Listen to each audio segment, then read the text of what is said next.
Like to call to order the City of Saugatuck City Council special meeting for June 12th. Would the clerk please call the roll?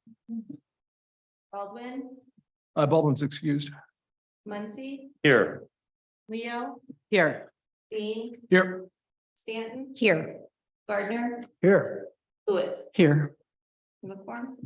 Great. And as I said, Councilmember Baldwin is excused. Could I please get a vote to approve her absence from this special meeting? I make a motion to excuse Councilmember Baldwin from this evening's special meeting. I'll second. We have motion Gardner, second Muncy. All in favor, please say yes. Yes. Yes. So moved. Any other agenda changes for this special meeting? Hearing none. That will take us to item 4, public comment on agenda item only, which is 5A. Is there anyone in the audience that wishes to make comment on 5A? Dan, please approach and just state your name and address for Jamie and the Zoom people's benefit. Good evening. A couple of comments regarding the budget presentation. Oh, I'm sorry, Dan Fox, City of Saugatuck, sorry. I was on the other side of the river this morning, taking the dog for a walk. I ran into a couple of local citizens, one of whom is, sorry, Hillen's not here, one of whom is an accountant. And he lamented to me, knowing this meeting, whatever, he didn't lament, he made a distinction, which I think might be helpful, would be helpful to me, maybe to more citizens than just me, related to the budget. And he made the distinction between presentation of the budget and a budget presentation. Maybe sounds like switching words around, which I suppose it is. He said a presentation of the budget is what you have before you tonight, or we have before the meeting tonight. And in this case, knowing Peter as well as I do, I know it's a product of integrity and completeness and what have you. I have no questions about that. The distinction this fellow made, this accountant made, was he said, generally, that's the output of the accounting function in a corporation. Management takes that and for the purposes of the board or outside constituencies, what have you, creates a budget presentation. That budget presentation, among other things, and it doesn't have to be all that involved, but it makes it easier for the public to understand the budget, and in particular to understand directionally where the budget's going, where pick a number, 5 major expense categories, how do they trend over the last 5 years? Major revenue sources, how do they trend over the last 5 years? Things like that. I mean, we do it in the fire district. It's really helpful. When you look at, what is this, 31 pages of numbers? Man, my eyes gloss over halfway down the first page. Say nothing about the 31st page.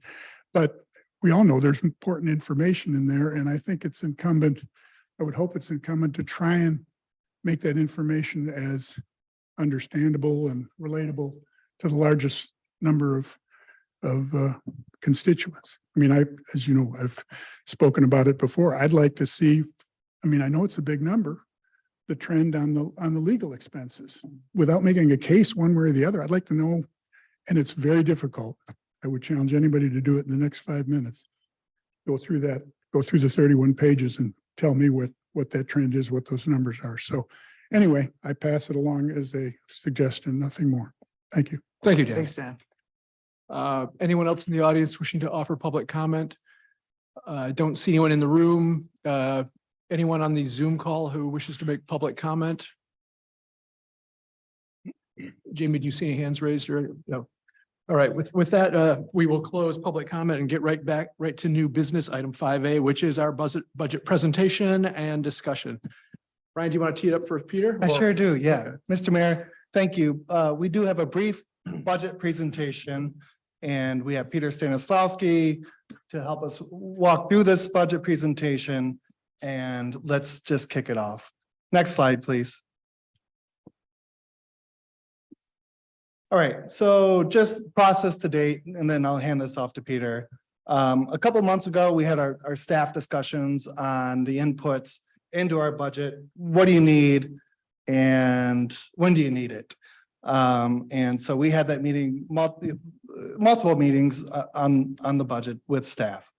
And then we had an invitation for council members to meet with Peter. Any questions on the budget, meet with them, go in depth as far as you need to with our treasurer, and ask the important questions. Today, we're going to review some of the highlights, some of the new budget requests that have come in recently. So we'll touch on that. And then as far as the process going forward, you have to adopt your budget by June 31st. So you can schedule as many meetings as you need between now and June 31st. We do have to have a public hearing, which is the next point, which will include a full narrative on the budget. This is a document that you've seen years before, where we break down where the money's going, how the money's spent, like the pass-through taxes. I think it's like a 30-page document that you'll get. And we will save that for the public hearing. And then, of course, you have to adopt your final budget. We'll try to schedule that in sequence with your council meeting. I'll stop there. Any questions on process? It probably would be better do June 30th rather than the 31st, We have to adopt it by the 31st. Yeah. but there's not a It's only 31st. 30 days. Oh, shoot. Yeah. But Good call. I was Okay. trying to be funny. No. Trying to lighten up humor here. I see. Oh, shoot. You're right. Yeah. All right. Yeah. Yes. Yeah, third. the charter says June 30th, yes. Sorry. Yeah. No, good correction. Thank you. Got it. So embarrassing. All right, next slide, please. So we'll hand this off to Peter. We do present to you a balanced budget. Wonderful. Okay, I met with, I think the majority of everybody here in the last month, and this is the general fund, the revenues of 3,704,000 some change. Really, the revenues have stayed the same since when we talked individually. The only thing that we've is taken a bigger bite out of the transfer to pay for some things that have come up recently. Then all the expenses are also equal. And this is just the general fund only, and that's basically the day-to-day operations that pays for the majority of things. The revenue, there will be no heavily rollback. So because of the high inflation rate. So basically last year we collected a little, just shy of 2,053,000. We're projected to collect in property tax revenue, 2,230,000. And then Oval Beach for this fiscal year, as of today, I think it's like 438,000. I don't think we're going to try to get our goal for this year is 500,000, but the next 10 days, it's Look good. Right. Good. So we budgeted $500,000 for Oval Beach for the next, starting July 1st fiscal year. And basically the general fund revenues, besides the kind of a bump of about 7 or 8% in property taxes, are kind of flat. Our revenue sharing is probably going to be down over the years because we lost population and we're a donor community on the revenue sharing. So Just to highlight, the general tax levy has gone up 176,000, which is pretty great. Chunk of change. Yeah.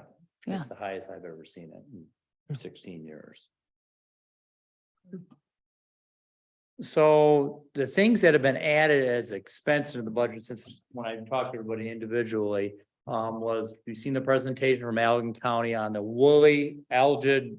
That Yep. was a $40,000 cost we put in the parks budget. There's another a $25,000 cost that we from the milfoil treatment where we were basically going through and back charging private property owners. And we're just gonna, I guess, it's presented in the budget just to foot the entire bill. There's $80,000 budgeted requesting these Archer roadway barriers. It was previously, we thought it was 50,000, but that was just, that includes the trailer and was it 4 of them or 8 of them? I guess we're not clear if it's 4. It's 4 or 8, one trailer load of these road barriers. 8, so it is 8. And then also new was a $70,000 for a new event planner / administrative assistant grant writer for the planning and zoning and also planning and zoning assistants.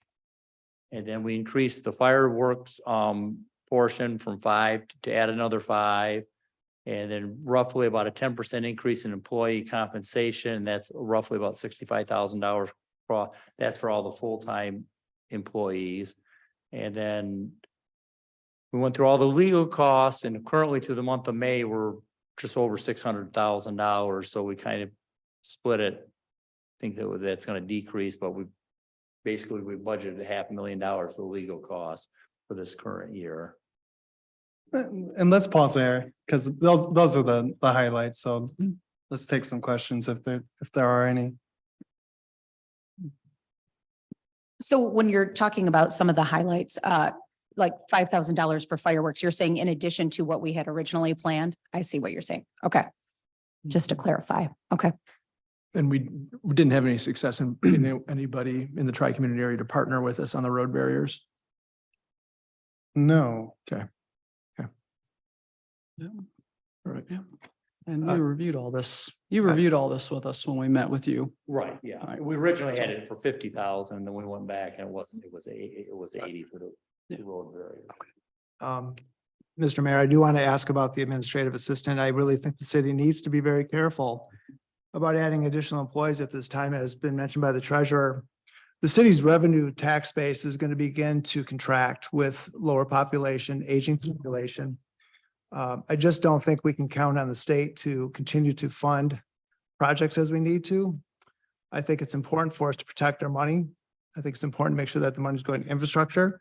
I just don't see the need for an additional employee at this point. I've not seen any data to support that position. I just think it's incomplete to be able to consider a full-time position for the city. I'm not comfortable with that. Any other observations from the team? Well, we've been talking about an additional staff person for many months now. It actually came up in our strategic planning session for those of us that can remember that far back. We've been talking about taking the load away from staff and coordinating with the other two communities to be more effective in our event planning. The grant writing alone, we have talked about the number of opportunities that we're missing because we don't have a dedicated person to go after grants. And so it's really, any business owner will tell you have to spend money to make money. And this is one of those where it will be a worthwhile investment to be able to pursue just the grants that are out there on the state level and the federal level. So I it will respectfully- more than pay for itself. I respectfully disagree with that, Councilmember Lewis. I have some experience with the city and its operations. Grant writing has always been a topic of discussion for the city council. In my previous 20 years ago, this was a discussion at that time as well. I do not believe that the grant writing section of this job is really worth the investment. I just don't think there's that many grants out there that we're missing. And as a matter of fact, you can contractually find those services pretty darn easily per grant when they're needed. And I think the event planning part of this position, we haven't seen a job description. I don't know where the salary number came from. Again, there's a lot of data that I'm just not seeing here. And I come from a world where getting an FTE is not just simply a line item. There's a full analysis, there's detailed analysis information regarding the need for that position, salary, everything else. I just don't see that here. I just don't see the justification for the position. Don't see it. In an ideal world, it would be nice if we could flex our staffing, to take advantage of opportunities when they present themselves. You've all heard me say this before. This is probably a once in a lifetime opportunity in Michigan for some of the grant opportunities and loan opportunities that are out there. I feel that we are missing opportunity. It's tough, particularly since we're a small community and we're also a very well-off community. So those are our disadvantages. But I like the fact that we've added staff. I think it's making us more effective as a city. I think it's making us more efficient as a city.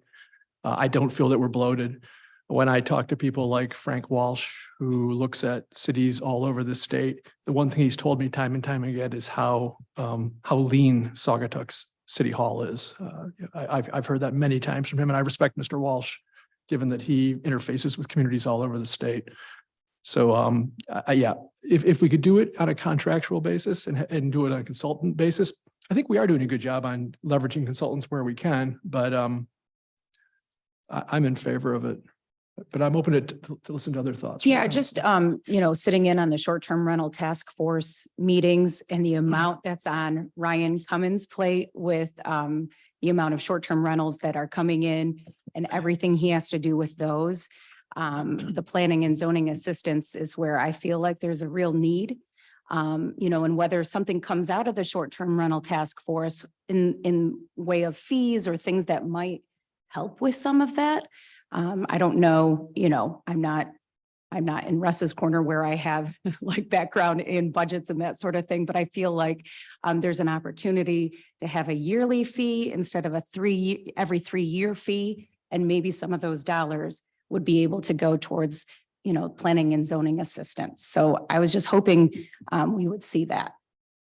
Honestly, the part of this, the highlights that give me some heartburn is the fact that, Saginaw continues to, throw great parties and really bring people to the tri-community area. We bring a lot of tourists, we bring a lot of revenue that is generated outside of our tax base. And I'm becoming increasingly troubled that, it's kind of like we're throwing all these great parties, but a lot of our neighbors, when we invite them to the party, they don't bring a 6-pack with them. The fact that we couldn't get anybody to partner with us on barriers is disappointing. The fact that, we're having to pass the hat to do a fireworks event, in a body of water that we all share is disappointing to me.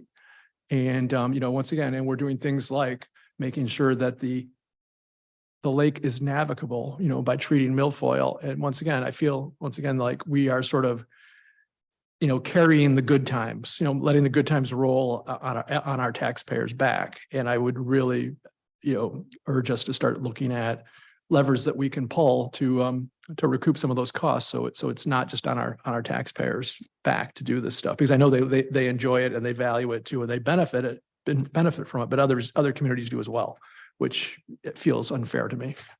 So any other thoughts on the highlights? I would just say, and I've said this a few times, is that we really are at a disadvantage because the business owners that approached the city twice in the late 1900s and in the late 1990s. And I believe it was 2009 or 2010. In both instances were rebuffed by the city council. We don't have a DDA, and we are competing with communities like South Haven and Holland, which are extremely well funded with their DDA. So we are at a distinct disadvantage because we are always passing the hat, and it always makes for more of an argument between it's a competition. It's it's difficult for businesses, it's difficult for our community members. And I brought to our planning session that I would hope that we could have a tax or a user fee on short-term rentals in order that our taxpayers do not bear the burden of the 3,000 plus acres that we have in Parkland, and the roads and the parades and the fireworks and everything. So we have passed the buck has been passed for years and years and years. And now we are in a position that someone must plan the fireworks, whether it falls to Ryan or whether it falls to a paid staff member. These are things that have to be done, and we're trying to be responsible and address the needs that we have as a tourist community. But you'd like to Yeah, add Mr. something, Mayor, Russ? thank you. Just, I would support this if it were budget neutral, is kind of what I'm hearing from some of my other fellow council members, to offset the cost of a new position with some additional revenue. I would be fully supportive of that if that was being presented, but that's not what's being presented. This $70,000 plus whatever I don't know if this is a full build-in with benefits as well.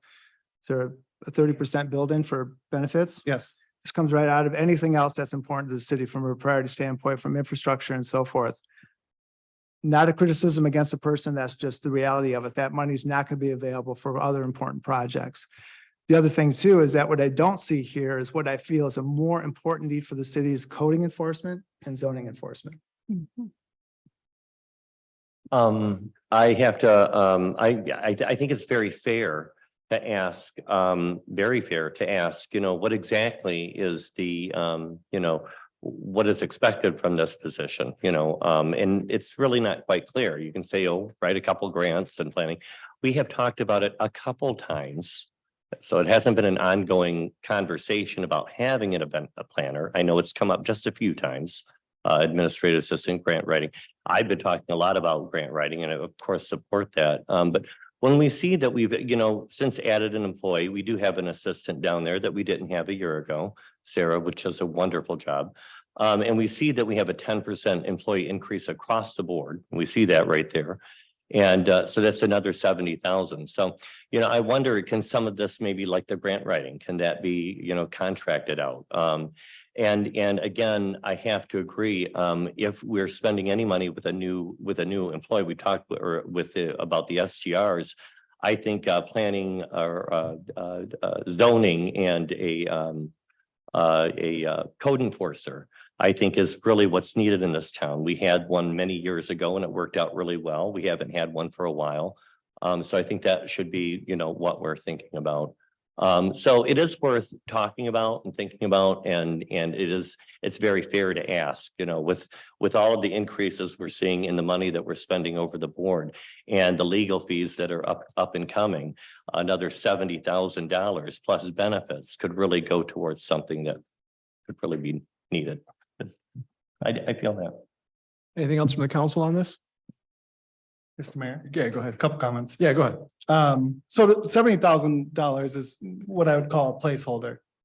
In a beautiful, perfect world, the CVB would hire somebody to do event management. That way they can do this regionally between City Village of Douglas, Saugatuck, Fenville, and they could have somebody that coordinates all of this.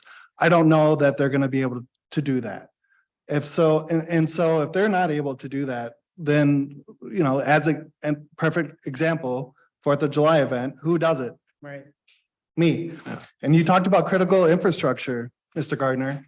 The work that I'm doing right now to put on this event for the 4th of July takes me away from critical infrastructure. I should be working on water. We have some really critical Eagle permits coming up. I'd rather be spending my time there. But I can't because I'm doing this. And so we don't have a business association. We don't have a DDA. And so this is what I'm doing. So this would be a placeholder. And if we need to outsource an event planner or a consultant to do grant writing, great. But and the job description is not firm, 100% agree. And I would ask the same questions if I were in your position. But we do need to have money set aside in the budget, my opinion. Just in case the CVB doesn't step up, because, we're going to go into our next budget year and events need to go on. And this is our bread and butter, as you heard me say it, I think the last meeting. Tourism is what we do. And we need to have events to bring people in. So if it's not the CVB and we don't have a DDA, we don't have a business association, it falls on us. And I don't think you want me to spend my time working on this type of stuff. Well, those organizations never really did the fireworks before or anything like that. The fireworks before. It was the Rotary Club that was doing it. Well, sorry. And Okay. they dropped it around COVID time, right? Was that Right it? before. Yeah, right before. And they never picked the Spark- ball back up. And Sparkle used to do it for a number of years too. Yeah, correct. So to add on to that comment, volunteerism, as you heard me say during my budget, volunteerism is waning. And so now you need to pay people. And so it's a matter of who you're going to pay. I mean, it's going to be the city. It'd be great if it's somebody else, but somebody needs to put on the events, because I think most of us know how much time goes in. If it could be a time and effort. combination of code enforcement, event planning, and doing some of those things, it seems like at least we know the money is there for varying things that we might have to Mr. Mayor. pay for. Go ahead, Gar. Well, I think we all can take a step back and just over the course of the last 2 years, maybe, every time we've added a staff person, it's always been, ooh, I don't know if this is the right use for money and will we have enough for them to do? I would dare say that everyone we've hired has had more than enough to do, more than enough to do. None of us have come into this building and even questioned whether the staff that we currently have or have added have enough to do. This is Sarah, this is a DPW person. I mean, how many folks have we added? And it just keeps increasing. And so I look at this and I say it's a worthwhile investment because we've already shown in our track record over the last couple of years that there's a need, we fulfill it, and we do good things. And that's what we should be doing. We should be wisely using our money to bring on folks to help get the work of the city done. I am sympathetic though to the view that we are, our, residents here are carrying a lot of this on their backs. Mhm. And I would be very open to having the hard discussion about things like, a fee for rooms. Mhm. Mhm. I'm gonna have a lot of my friends that live in the township and in Douglas mad at me, but we gotta talk about the Oval Beach fees. Mhm. There are levers that we can pull as a city Mhm. to underwrite what we are doing to kind of keep throwing the parties for everybody. Mhm. Once again, if most of my friends are good, they bring a dish to pass, they bring a six pack. The ones that don't, they stop getting invited to the party. So, Right. but That's why. don't take it personally. Don't take it personally, yeah, I'm open for that hard discussion. It won't be popular, but I am sympathetic, and I think, Russ is articulating it, that, this, stuff, a lot of this stuff doesn't directly benefit people in terms of, not tripping on the sidewalks, although I'm glad we got the planer in the budget, and stuff like that. So I am sympathetic to that viewpoint, and I'm willing as a council or as a member of this council to have a hard discussion about other levers we can pull to bring in increased revenues, that are captured from people that don't live here, frankly. Mhm. Yes, Yeah. yes. Mr. Mayor, Go just a ahead. last comment. I just want to make sure that this is clear. This is not a personal criticism of a position. Oh, no. The expectation that I set is an expectation that's set with me as a manager, that's set with most organizations, professionally run organizations. This is something that is done with thought, analysis, and data. I'm not seeing a lot of that in this. So if we have an opportunity to get that information, I'll feel more comfortable. I think there's other priorities the city needs from an employee standpoint, which we've all talked about: code enforcement, code enforcement, building enforcement, things of that nature. To me, seem to be a higher priority from a hiring standpoint. And I just think that I'll leave it right there. So it's not a personal criticism. No. This is a business decision. It's a business discussion, and we should be thinking about it that way. It's good feedback from the whole table. These are all valid points. So, if we've. Just one more comment. Okay, Yeah, yeah. Mr. Mayor, we do have $20,000 that's placed on the budget. I don't know if we hit it on our highlights for code enforcement, but That was it's, there earlier. I saw it. Yeah, it's there. okay. Okay, so So there's we- a separate, There's a separate line item for code Okay. enforcement. So again, this is a placeholder. If you don't use the money, Mm. goes into your reserves and your general fund. You can always use it how you wish. Yeah. We will bring a job description to you, so it's not like just something that will, Yeah. you'll get to see the description, should you use the money. Great. Perfect. Any other thoughts on this? Well, I want to say, I'm not saying that there's not a necessity for help around here. Yeah. I'm not, that's quite clear. 70,000 is a big amount, and I guess like you're saying, we'll wait for that description. Yeah. Cross that road if we have to. Great. I think we're ready to carry on, Peter. Okay. Next. Next slide, please. Jamie. Basically, doing the budget, there's $6,000 for basically an MML wage study for all the full-time employees to see where we're at. The last one that we had done was presented just before COVID, was in April of 2020, and that got delayed because of COVID, and the numbers that were calculated were from like 2018. So we all know the wages out there in the world today are all over the board in the last 6 years. So that would be something that's in there. And then also with the change of a new election law that was passed in the state of Michigan, starting all the state and federal elections. And if I'm right, Jamie, we got to have 9-day elections coming soon. So we need possibly by another, yeah, so it's going to be expensive. Sorry, Jamie, can you say that for the record? Yeah.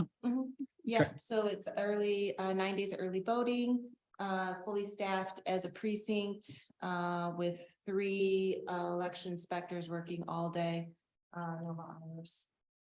But possibly could partner with other jurisdictions to have one location for everyone to go vote on one machine. There's a lot of options, but we still need this in there in case we have to do it alone. Interesting. Can I add to that real quick? Go ahead. I do know that there's legislation in the State House and Senate regarding helping to fund these. So I'll keep an eye on it, but I know they're introducing legislation to do that. Thank you for that, Gary. Postage? For the It's 9 days. Mhm. Great. Good flag, Garnet. Appreciate it. Anything for Peter on this slide? I think we can carry on, Peter. There you go. And so then we get basically the motor pool fund right there. We have budgeted for a new pickup truck. We just picked up one here a month ago, and we should have added a new DPW employee here a year ago. We need another truck. So, and it took us only 16 months to get that truck delivered. So we're gonna put in the budget to order another truck, and then when we ever receive that truck, it could be a year from now, we don't know. And then we would sell the oldest truck that we have right now, I think the 2014. And it also in the box the hot asphalt Mhm. Miracle worker. got miracle worker and Yes. and the planer and its spreader, the planer that somebody is not for the sidewalk, it's for an attachment that goes on the skid steer. Oh, okay. It chews up like, instead of just throwing the hot asphalt in a Oh, right. round hole, we can basically square it up and make it, Ah, clean it up beautiful. nice and pretty. With Nice. the asphalt, and that's the only 2 really big ticketed items for the DPW motor pool to purchase as equipment that's currently in the budget. Great. The fund balances, currently between the 2 street funds, they're just shy of $3 million in the reserves. The one that just says reserves is basically the general fund reserve. They're just, 5,800,000. And I believe currently right now through this year, we should probably have an excess of revenues over expenses in the general fund right around 200,000. And that reserves the 5.8, that does include the $1 million that's been earmarked over the years for the parks. So that's where we're at there. And then there's also, we have this endowment, this is Holland Zealand Community Foundation. And there's about $125,000 of ready cash available for expenses at the Oval Beach, Saugatuck Harbor area out there where that money can be spent. And I want to say the actual endowment, there's close to, with the current markets, like 600 or 700,000. Is it higher than that now? So it's up there. So I talked to Ryan, I said, hope somebody's out there promoting that. Somebody, quite a few wealthy people around here, you can donate to that, all these federal income and state income tax deals. So hopefully somebody's encouraging people to donate into that fund, because I'm sure they'd be willing to take your check. So. So those are basically the reserves. We also do have the debt. Do we have a slide on the debt? I don't think so, On no. that? We can touch on that. And That village is still gonna stay 1.4. That'll still make our bond payment, our interest payments. And the last payment is in November of 28. So we're getting close to the end on that. So we don't have to raise the millage on that one. And then that's about all that I don't know if anybody has any particular line item questions, what was presented or what's in the budget or. Well, something that I'll- needs to be in the budget that we. don't. No, I'll just start. I mean, I really appreciated the, I think we spent about an hour together, just one-on-one, and it was really useful for me to communicate, sort of what I think we as a council has agreed on the strategy. I don't want to go into detail, but, obviously I think I've said it before in open session that, this is a small town with some big city issues that it needs to deal with. And so, I think you've delivered on my request to make sure that we have very robust funding for legal. So I'm pleased with what you've put in there for legal. I think that's money well spent. And also I did plant the seed with you on, looking at some other levers we have so we can take some of the cost of hosting our parties off of the backs of our residents. So I really appreciate the time, Peter, but I'll let other council members, if they didn't get what they needed from either the one-on-ones or this session, to please share your thoughts with Peter right now, if you could. Go ahead, Russ. Yeah, thank you, Mr. Mayor. I noticed there was $10,000 that's set aside for council mics. Yes, Can you tell us a little bit about that? maybe Jamie can answer that. Yes. Should I say it into my mic? Maybe you need a mic. Jamie doesn't even have a microphone.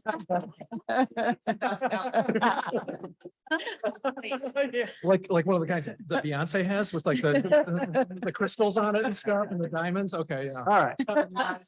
Met with our AVs Yeah. these are over 20 years old. Hmm. This one's broken. I've rigged up cords for some other ones over there because we get noise. So I met with them and got 3 quotes on some wireless microphones. One's to just replace these and add a couple more because we're adding boards and commissions with more members, like short-term rental has 9 members. I need 9, 11 microphones. They're sharing, it's hard to hear. So just kind of upgrade from this, just keep the process going. Mike's next, so. Thank you. Fully in support of that. I would also add that I think it'd be worth the council's time with some assistance to, because I've heard feedback from people attending our meetings online that sometimes it's difficult. Maybe the mics will solve part of that problem, but I also think visually it's kind of difficult for people to see. What I've heard from people, and I see some other people shaking their heads, is that it's difficult to kind of make out who's talking and to kind of get some focus. And I think that should be in conjunction with the upgrading of the mic. So I think because we've got a number of people always attend these meetings online, I think we should be focused on making sure that that's usable for them. I do want to talk about the planning and zoning budget as well. Just a more clarification, we talked about the code enforcement, a little bit of explanation, how maybe we arrived at that number. Was there some science behind that, or was that a? I think we just plugged a number. Yeah. RC, that's about right, yeah?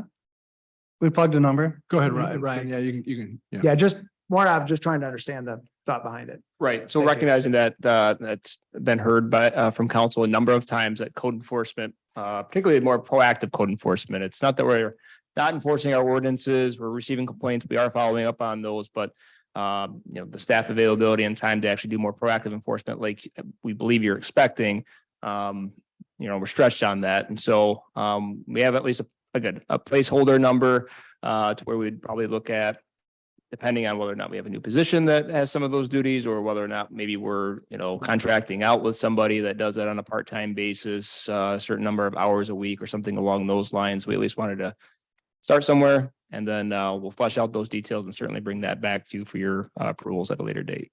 Thank you. And also on the consulting amount, is that 40,000? Does that include the amount for David Jurassic, obviously?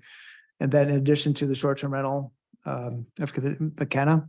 Right. So is that, Right. Yep. So that would be our normal planning consulting services that we're relying upon from Dave Jurassic, his work on the waterfront development ordinance, and then as our continued work on the short-term rental task force continues. And as a reminder, on the revenue side of things, Peter's got a placeholder similar to how we've trended in prior years, but you did recently update your planning and zoning fees because they hadn't been updated in a Right. significant period of time. So we will see some revenue neutrality from some of those as well. thanks, Ryan. Anything else for Peter on this? Anything from the team? I just want to thank you for spending the time with us all. I know you've started doing that in the last couple of years, and it's time well spent. And I've appreciated it, being able to have my questions answered.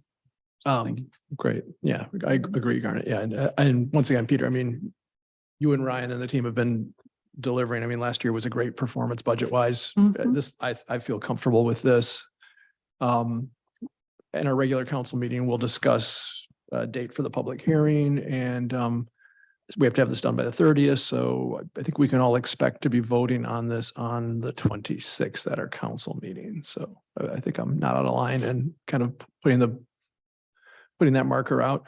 So You're plenty of good. time. We got 20 minutes before our next meeting. Anything else on budget? No? Okay. So I just, Oh, go ahead, so Peter. these numbers are good, so I will put the rest of the document together in by the end of the week, and we got to get an ad in the paper to. have it- Yes, it has yes. to be there. I was going to ask about Yeah. that. Yep. Yeah, so Great. you'll need to get that, and then you'll get direction on the public hearing, I think. Yeah, and I just want to clarify, Russ, that on the planning, that's $130,000. It's in contractual services, basically what Ryan brought up. And also, wasn't there some money in there, like 25 grand for the planning commissioner, like look at the zoning ordinance or something that was talked this year that hasn't happened yet, or? That will, okay, I must be confused on that, but yeah, and that's for Dave and all of them, so that line item, those are just the highlights, the new code enforcement, the consultants, and the, that's 100, and I place marked the grant writer / inventor, so it was broke out so people could see it, so if that ever does get approved at some point, and then we would roll that up. We would, I guess, roll it up in different departments to see what that job description ever becomes. Right. But I just wanted that it is being earmarked for that position or contract or whatever happens there. So to clarify that, Peter, make sure I understand. So the line item on that, it would be the planning and zoning department 721 is $130,000, which Right. is the total of the Those three, 20,000. yep. Right? Yeah. Okay, so, okay, thanks. I think I would like just carry on the discussion of next steps, like working backwards. So 26th, council will have this on the agenda to vote on the budget. We've got a workshop on the 21st, I believe, next Wednesday, we have a workshop. Yeah. Are we busy enough to have a full workshop, or do we want to try to have the public hearing on that Wednesday, or do we want to have it on the following Thursday? Because we do need to have the public hearing. I don't know how the council feels about how we handle that. Is there enough notice time? That's next that's Wednesday? my next. Well, we have to have, today is, the regular next council meeting is in 2 weeks, so. Yes. We gotta have an ad in the paper 6 days before, so we put it like in the Holland paper, so I don't know. Yeah, Time we get a hold of them and see when they could run it is trying to have it earlier, there might not have been enough time legally to have that ad in the paper. It has to be 6 days before the meetings okay. that we approve the budget, so. So we're probably looking at for our public hearing, either Wednesday, the 21st, or Thursday, the 22nd. No, we can have it the same with the council, we'll just have it with the council meeting that night. Oh, we do it. can? Yeah, just have the. Oh, has that public been done hearing, yeah, before? Yeah. Okay. Okay, That's actually tradition. Yeah. Oh, okay, that's. at the workshop, Yeah, like Or at a different time frame. I think At a Peter was saying on the Just 26th. regular council meeting, we'll just, go into there, it'll just be on the budget, regular public hearing On the 26th. on the Okay. 26th, and then basically you just have that public hearing, then you close that, and then you just Yeah. put it as an action Yeah. item on the That's, agenda. that's fine if that's, Yeah, that, if that's kind of traditional. From Yeah. my day job, I'm used to having kind of public comment being more deliberative, people can make their comments, and then Mhm. my department would then typically act on a permit application or something. So, but if that's past practice, And- that's fine. yeah, past practice, Okay. it lasts about 5 minutes at most, so. Right. Okay, I mean, is it? I say that now, we'll probably have them lined up the stairs. Well, if that's how we've done it before, Yeah. Yeah. that's absolutely fine by me then, if everybody else is comfortable. So, okay, great. Then let's get that notice in so we're compliant with our charter. So, Yeah, great. Make sure we adopt it by the 31st of June. That's right. That's that special day that you celebrate, June Yeah. 31st. Yes. We be requesting to be paid for that day. Yes. Okay, How okay. can I not Got point that PTO. out? Okay, very I had to good. point that out. Very good. All right, thanks, Peter. All right. That is new business complete. We're back into public comment. Public comment, 3 minutes. Anyone in the audience wishes to offer public comment? No one in the audience.